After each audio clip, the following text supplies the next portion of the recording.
Mag-focus ka lang sa pulutan, wag sa alak. Hayaan mo yung kakapalan ng mukha mo. Ang intindihin mo kung paano ka mabusog. Ha? Huwag ka mag-focus sa alak. Doon ka mag-focus sa pulutan. Kung kinakailangang i-take out, mag-take out ka ng pulutan para may pang-ulam ka pa uwi sa inyo. Ubusin mo yung pulutan nila. Patunayan mo sa kanila na talagang makapal yung pagmumukha mo. Ubusin mo. Kung kinakailangang magbalot ka, mag-take out ka. Lakasan mo yung loob mo. Mas tigasan mo pa yung pagmumukha mo. Focus sa pulutan. Hayaan mo yung sasabihin sa iyo ng mga kainuman mo.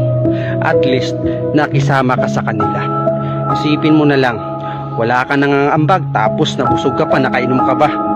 Hayaan mo sila kung mag-isip sila ng perwisyo ka. Ha? At least, naubos mo yung pulutan nila. Ganun lang, yung mindset mo, focus. Focus sa pulutan, wag sa alak. Kaya ka nga uminom, di ba?